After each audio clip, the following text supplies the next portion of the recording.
सोच रहा हूँ कितना बेबस बाप हो। लेकिन उनके पास ये राइट नहीं है कि वो जब दिल चाहे आपकी इंसल्ट कर दें। पूरी कोशिश कर रहा हूँ कि उनकी नाराजगी दूर हो जाए। अच्छा हुआ जो तुम्हारी हकीकत सामने आ गई। सोच रहा हूँ आसफ भाभी से कैसे नजरें मिला पाऊंगा मैं। खुद के साथ साथ खुद से मुंसलिक रिश्तों के साथ भी ज्यादती करता है। तो फिर ठीक है, बचा लें आप पैसे। काबिल भी नहीं थी। कोई रास्ता भी तो नहीं छोड़ा हमारे लिए। मुझे कभी लेट डाउन नहीं करेंगे, यही कहा था ना आपने। जब मैं मर जाऊंगी ना तो मेरे नाम का मकबरा बना दीजिए। लेकिन जब आपकी खुद की इस घर में कोई इज्जत नहीं है तो आप मेरी क्या इज्जत करवाएंगे। इतना बुरा नहीं है वो, मैं छोड़ता हूँ तुम्हें अभी के अभी। बहुतों से बहुत अच्छा है। मेरी मोहब्बत के लायक नहीं थी। ड्रामा सीरियल चालबाज के आने वाले एपिसोड में आप लोग देखेंगे ईशल अपनी माँ के बिहेवियर की वजह से काफी परेशान है और काफी शर्मिंदा भी है, क्योंकि ईशल बिल्कुल भी नहीं चाहती थी कि उसकी माँ इस तरह आए और सबको जलील करे। उसकी माँ को इस तरह से बात उसके ससुराल में नहीं करनी चाहिए थी। इसी बात को लेकर ईशल आशिर के बाबा के पास आएगी और अपनी माँ के किए हुए बिहेवियर की माफी मांगेगी। लेकिन आशिर का बाप उसे यही कहेगा, देखो बेटा, रिश्ते इस तरह नहीं चलते। अगर किसी को किसी की कोई भी बात बुरी लगती है तो उसके साथ बैठकर तहम्मुल से बात करनी चाहिए थी, ना कि कोई छोटी सी बात का बहुत बड़ा इशू बनाने की जरूरत है।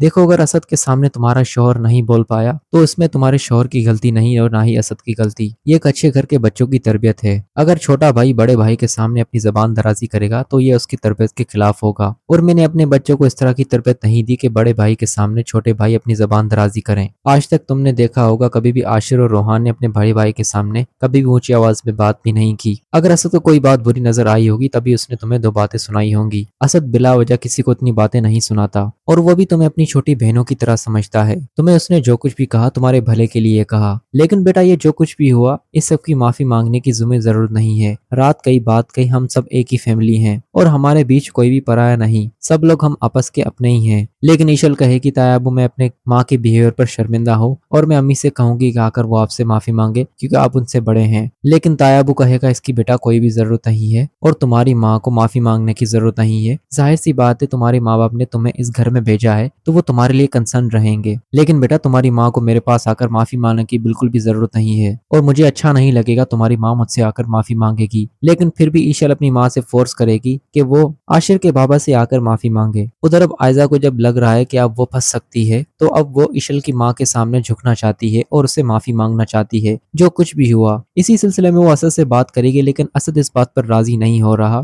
असद आयजा से कहेगा, गलती उन्होंने की है तो माफी भी वही मांगेगी, हम क्यों झुके उनके सामने, और तुम्हें भी उनके सामने झुकने की कोई जरूरत नहीं है। लेकिन आयजा असद को अपने मतलब के लिए ही मना रही है, क्योंकि अगर आयजा ईशल की माँ के सामने नहीं झुकी तो ईशल आयजा के लिए बहुत बड़ा खतरा साबित हो सकती है, क्योंकि आयजा को अब ईशल से खतरा होने लगा है। और साथ ही साथ अनाया भी अपनी बहन को पिन करती रहती है कि मेरे सारे बदले तो ईशल भाभी ने ले लिए, मुझे तो आपसे कोई भी जंग करने की जरूरत ही नहीं पड़ रही और मैं तो बैठकर आपका तमाशा देखूंगी। अनाया की ये बातें सुनकर आयजा को मिर्ची लग जाएंगी और वो अपना गुस्सा कंट्रोल नहीं कर पाएगी, लेकिन मजबूरन उसे अपने गुस्से को काबू में रखना होगा। अगर उसने अपनी बहन की बातों में आकर जज्बात में कोई कदम उठाया तो उसकी असलियत खुलकर सबके सामने आ जाएगी, और यही तो नहीं चाहती आयजा। आयजा खामोशी के साथ ईशल की जिंदगी बर्बाद करना चाहती है, लेकिन ईशल उससे लड़ाई में दो कदम आगे निकल जाती है, क्योंकि फिलहाल तो सारे पत्ते आयजा के हक में बोल रहे हैं। लेकिन जिस दिन वही सारे पत्ते उल्टे हो गए तब आयजा को पता चलेगा कि अब तक वो कितनी हवाओं में उड़ रही थी। अब जब उसकी असलियत सबके सामने खुलकर आ गई है, अब उसके पास सफाई में बोलने के लिए कुछ भी नहीं है और सबसे पहले असद उसे तलाक देकर उसे फारिग कर देगा।